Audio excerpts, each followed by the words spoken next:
ওম নমঃ শিবায়। নমস্কার প্রিয় দর্শক বন্ধুগণ, মীন রাশি তথা মীন লগ্ন অনুসারে আগামী 30শে ডিসেম্বর থেকে শুরু করে জানুয়ারি মাসের 5 তারিখ পর্যন্ত এই সময়কালে কিন্তু আপনাদের রাশির সাপেক্ষে অর্থাৎ মীন লগ্নের ক্ষেত্রে কিন্তু একাধিক গ্রহের সম্মিলিত প্রভাব লক্ষ্য করা যাবে এবং বিশেষত যে বিষয়টি দেখা যাবে যে আপনাদের দশম ঘরে কিন্তু বুধের একটা গোচর দেখা যাবে, যার কারণে দশম ঘরে বুধের স্থিতি কিন্তু একান্তই কর্মক্ষেত্রে বুদ্ধিদীপ্ত প্রজ্বলিত থেকে শুরু করে নানান দিকে কিন্তু পরিবর্তন আনবে, যার কারণে 5টি বিশেষ শুভ ঘটনা কিন্তু আপনারা একান্তই পেতে পারবেন। কারণ দেখুন, এই সময়কালে কিন্তু শনি আপনাদের নিজের রাশিতেই কিন্তু অবস্থান করছে, যার কারণে আপনি কিন্তু এই সময়কালে নিজের উপর এক ধরনের বাড়তি দায়িত্ব অনুভব করবেন। তবে দায়িত্ব আসা মানেই যে কাজের চাপ, প্রেশার শুধুমাত্র সফলতা নয়, এটা কিন্তু সম্পূর্ণ ভুল। সেক্ষেত্রে কাজের বাড়তি দায়িত্ব এবং চাপ যেহেতু আসবে একটা, সেহেতু আপনাদের ভেবে দেখবেন দশম স্থানে কিন্তু বুধের সংযোগ থাকছে, যার কারণে বলা যেতে পারে দায়িত্বর সাথে সাথে কিন্তু আপনাদের যে সাকসেস পয়েন্ট বা একটা বিশেষ কিছু প্রাপ্তির যোগ, সেটা কিন্তু কর্মরত সংস্থাগুলি থেকে একান্তই আপনারা এই সময়কালে পাবেন। পাশাপাশি যে বিষয়টি থাকছে, শনি যখন নিজ রাশিতে থাকে তখন তা মানুষকে কিছুটা গম্ভীর এবং চিন্তাশীল করে তোলে। তবে এই সময়ে কিন্তু যেহেতু আপনাদের ক্ষেত্রে দেখা যাবে যে এটা গুরু গ্রহে থাকছে, অর্থাৎ নিজের গ্রহ থেকে এক ঘর এগিয়ে থাকছে মীন রাশিতে, সেহেতু বলা যেতে পারে যে এই সময় কিন্তু তেমন একটা প্রভাব না বিস্তার করলেও কিন্তু ব্যক্তিত্বে যেহেতু থাকছে, তাই আপনাদেরকে মনে হয় কিছু একটা কাজ এই সময় অপূর্ণ থেকে গেল, অর্থাৎ কাজের একটা প্রেসার কিন্তু এনি টাইম আপনারা এই সময়কালে লক্ষ্য করবেন। সেটা পারিবারিক জীবনের কোনো কাজ হতে পারে, দাম্পত্য জীবনের ক্ষেত্রসমূহ নিয়ে কাজ হতে পারে, কিংবা সেটা কর্মরত ক্ষেত্রের কোনো কাজ বা দায় দায়িত্ব নিয়ে হতে পারে। একটা চাপ কিন্তু অনুভব করবেন।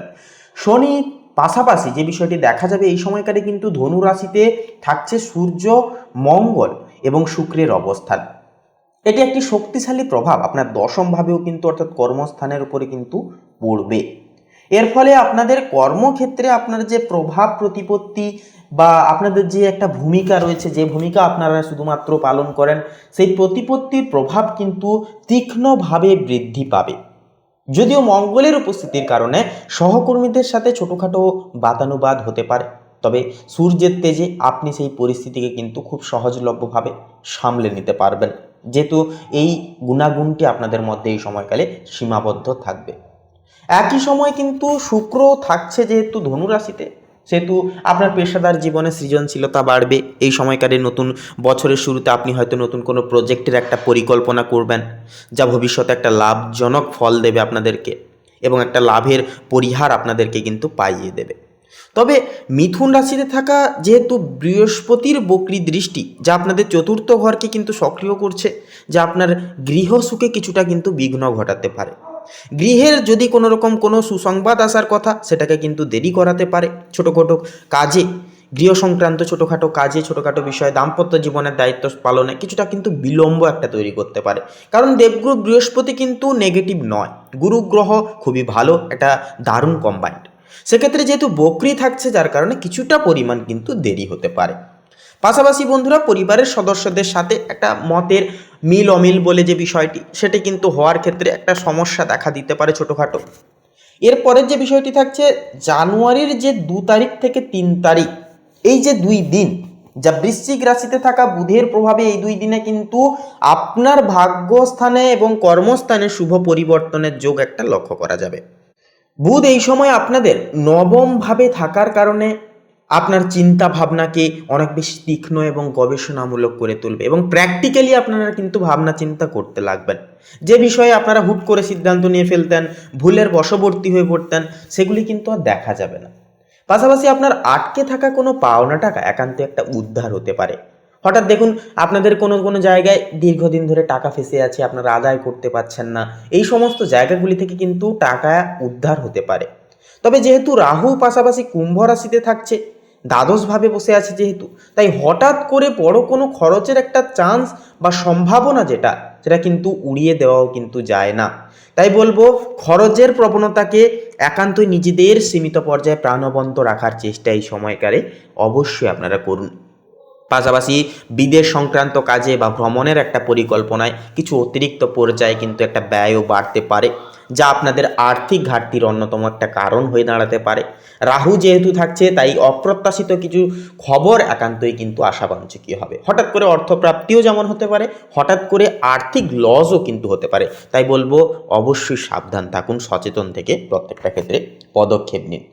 মীন রাশির জাতক জাতিকাদের জন্য এই সময় শনির 7.5-এর প্রভাব চলায় হাড় বা পায়ের জয়েন্টে ব্যথার মতো শারীরিক কিছু সমস্যা দেখা দিতে পারে। মীন রাশিতে শনির অবস্থানের ফলে আপনি নিজেকে কিছুটা একাকী অনুভব করতে পারেন, কিন্তু মনে রাখবেন এটি আপনার আত্মদর্শনের সময়, নিজেকে চেনার সময়, নিজেকে নতুনভাবে তৈরি করার এক অন্যতম সময়। যেহেতু আপনাদের লগ্নে, আপনাদের ব্যক্তিত্বে শনি তথা ডিসিপ্লিনের কারক গ্রহ অবস্থান করছে। বৃশ্চিক রাশির বুধ আপনাকে সেই মানসিক শক্তি দেবে, যা দিয়ে আপনি একান্তই দৃঢ় কোনো রহস্য বা সমস্যার একটা সমাধান তথা সলিউশন করে উঠতে পারবেন। এরপরে যে বিষয়টি থাকছে 4 জানুয়ারি থেকে 5 জানুয়ারি। দেখুন, 5 জানুয়ারির দিকে ধনুরাশিতে সূর্য, মঙ্গল এবং শুক্রের মিলন আরও তেজস্ময় হবে, যা আপনার কর্মজীবনকে এক অনন্য উচ্চতায় নিয়ে যাবে।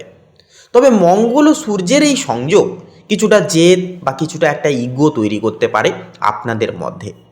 মীন রাশির জাতক জাতিকাদের জন্য এর অর্থ হলো আপনি আপনার লক্ষ্যে পৌঁছতে কিন্তু মরিয়া থাকবেন এই সময়। যাই হয়ে যাক, যাই সমস্যা আসুক, যাই নেগেটিভিটি আপনাদের ভেতরে চলুক না কেন, আপনারা কিন্তু লক্ষ্যকে পেয়ে ছাড়বেন। এইরকম একটা মরিয়া হয়ে পড়তে পারেন বা এইরকম একটা জেদ আপনাদের মধ্যে কিন্তু চলতে দেখা যাবে। কিন্তু অন্যের কথা শুনতে একান্তই আপনারা চাইবেন না।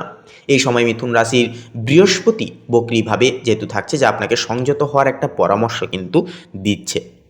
কুম্ভের রাহু আপনার ঘুমের ব্যাঘাত ঘটাতে পারে মাঝে সাঝে, বা মনে এক ধরনের অজানা ভয় সৃষ্টি করতে পারে, যা মানসিক দোলাচল, মানসিক প্রেসারের একটা অন্যতম কারণ হতে পারে। কিন্তু যেহেতু শনি আপনার রাশিতেই অর্থাৎ আপনাদের লগ্নে বসে আছে, তাই আপনি নিয়ম মাফিক জীবনযাপন করলে এই নেতিবাচক প্রভাবগুলো কাটিয়ে উঠতে পারবেন সহজলভ্যভাবে। সম্পর্কের ক্ষেত্রে ধনুরাশির শুক্র একান্তই আপনাকে কিছুটা রোম্যান্টিক করে তুলবে, তবে কাজের চাপে প্রিয়জনকে পর্যাপ্ত সময় দেওয়াটাও কিন্তু কঠিন হতে পারে। সাময়িকভাবে কর্মক্ষেত্রে কোনো বাধার সম্মুখীন হলে হতাশ একেবারেই আপনারা হবেন না, কারণ গ্রহের এই অবস্থান ইঙ্গিত দিচ্ছে যে কঠোর পরিশ্রমের মাধ্যমেই আপনি স্থায়ী সাফল্য এই সময় কিন্তু পাবেন। সামগ্রিকভাবে একটা কথা বলি আপনাদের, দেখুন মীন রাশির জন্য এই যে সময়টা বললাম, অর্থাৎ এই যে 30 ডিসেম্বর থেকে 5 জানুয়ারি, এই সময়টা কিন্তু মিশ্র সম্ভাবনাময় সময়। কর্মক্ষেত্রে পদোন্নতি বা নতুন সুযোগ আসার একটা প্রবল সম্ভাবনা থাকবে শুক্র, মঙ্গল এবং শুক্রের কৃপায়, সূর্য, মঙ্গল এবং শুক্রের কৃপায়। তবে শনির অবস্থানের কারণে শারীরিক অলসতা ত্যাগ করতে হবে এবং রাহুর কারণে অহেতুক দুশ্চিন্তাগুলোকে দূরে সরিয়ে রাখতে হবে। মাঝে সাঝে বক্রী বৃহস্পতির প্রভাবেও কিন্তু সাময়িক কিছু বিলম্ব ঘটাতে পারে বা ঘটানোর একটা চান্স থাকবে। বিশেষ পরামর্শ দেব, প্রতি মঙ্গলবার ও শনিবার নিরামিষ আহার গ্রহণ করুন এবং হনুমান চালিসা পাঠ করতে পারেন, যা আপনার মনের জোর বাড়াতে সাহায্য করবে, অদ্যম শক্তিতে এবং সাহসে আপনাদেরকে কিন্তু পরিপূর্ণ করিয়ে তুলবে। এই কাজগুলি করুন, কারণ বন্ধুরা দেখুন, গ্রহ নক্ষত্রের গোচর এবং বলয় আমাদেরকে কিন্তু মাইল ফলো হিসেবে অর্থাৎ আমাদের জীবনের পথ দেখায়, যে এই পথ ধরে হাঁটলে এই রকম একটা ফল পাওয়া যায়। তবে সম্পূর্ণভাবে আমাদেরকেই কিন্তু পথ নির্দেশনা করে কিন্তু চলতে হয়, আমাদেরকে প্র্যাকটিক্যালি বুদ্ধিমত্তার সাথে পদক্ষেপগুলি বেছে নিতে হয়। তাই বলবো, ঘাবড়াবেন না, যা হবে দেখা যাবে। নিজের কর্ম আগে ঠিক রাখুন এবং অবশ্যই সৎ পথে কর্ম করুন, ডেডিকেশন মাফিক, টার্গেট মাফিক, সময়ের মূল্য দিয়ে কাজ করুন। দেখবেন বাকিটা সময়ের কাছে ছেড়ে দিলে পরে একান্তই শুভ ফল মিলবেই মিলবে। বিশ্বাস রাখুন ঈশ্বরের প্রতি, নিজেদের ইষ্ট দেবতার প্রতি, এবং এগিয়ে যান ডেডিকেশন মাফিক জীবনে। তো বন্ধুরা, আজকের এই আপডেটটি এই পর্যন্ত। কেমন লাগলো অবশ্যই কমেন্টে লিখে যান, এবং অবশ্যই কমেন্টে লিখে যান হর হর মহাদেব, জয় শিব শম্ভু। অবশ্যই লিখে যান, আপনাদের সমস্ত ইচ্ছা পূরণ হবে, সমস্যা, দুঃখ, রোগ, ব্যাধি জীবন থেকে নির্মূল হবেই হবে মহাদেবের বিশেষ কৃপায়। পাশাপাশি বন্ধুরা, অবশ্যই আমাদের এই ভাগ্য বিজয় চ্যানেলটিকে সাবস্ক্রাইব করে অবশ্যই পাশে থাকতে বন্ধুরা ভুলবেন না। আপনারা ভালো থাকুন, সুস্থ থাকুন, সতর্ক থাকুন। নমস্কার।